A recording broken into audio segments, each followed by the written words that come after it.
ನಮಸ್ಕಾರ. ನಿಮಗೇನಾದರೂ hair fall, ಕೂದಲು ತುಂಬ ಉದುರ್ತಾ ಇದೆನಾ? ಹಾಗಾದರೆ ಒಂದು ಸರಳ ಮನೆಮದ್ದು ಹೇಳ್ತೀನಿ ಕೇಳಿ.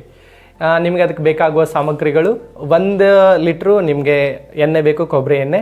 ಅದಾದಮೇಲೆ 4 ಆನಿಯನು, 4 ಈರುಳ್ಳಿ. ಅದಾದಮೇಲೆ ಕರಿಬೇವು, ಕರಿ ಲೀವ್ಸ್ 100 ಗ್ರಾಮ್ ಕರಿ ಲೀವ್ಸ್ ಬೇಕು. ಇದನ್ನು ಏನು ಮಾಡಬೇಕು, ಇದನ್ನು ಒಂದು ಪಾತ್ರೆಯಲ್ಲಿ ಹಾಕಿ ಲೋ ಫ್ಲೇಮ್ ಇಟ್ಟು ಎಣ್ಣೆಯನ್ನು ಕುದಿಸ್ಬೇಕು. ಅದು ಯಾವಾಗ ನಿಮ್ಗೆ ಅದು ಕಾಯುತ್ತೆ, ಅವಾಗ ಬಬಲ್ಸ್ ಬರುತ್ತೆ, ಆವಾಗ ನೀವೇನು ಚೋಪ್ ಮಾಡಿ ಇಟ್ಕೊಂಡಿರ್ತಿಲ್ಲ 4 ಓನಿಯನನ್ನು ಅದರಲ್ಲಿ ಹಾಕಬೇಕು. ಅದಾದಮೇಲೆ ಈ ಕರಿಬೇವನ್ನು ಹಾಕಿ ಚೆನ್ನಾಗಿ ಒಂದು 30ರಿಂದ 40 ನಿಮಿಷಗಳ ಕಾಲ ಲೋ ಫ್ಲೇಮಲ್ಲಿ ಇದನ್ನು ಬಾಯ್ಲ್ ಮಾಡಬೇಕು.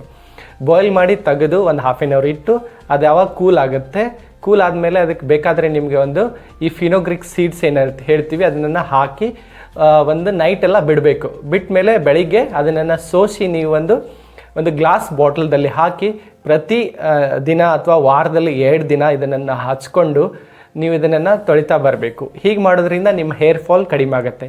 ಇದನ್ನು ಮಾಡಿ ನಿಮ್ಗೇನಾದರೂ ಹೇರ್ ಫಾಲ್ ಕಡಿಮೆ ಆದರೆ ಕಮೆಂಟ್ ಮಾಡಿ ಈ ಮನೆಮದ್ದು ಹೇಗೆ ಅನಿಸಿತ್ತು. Like, share and comment. Thank you.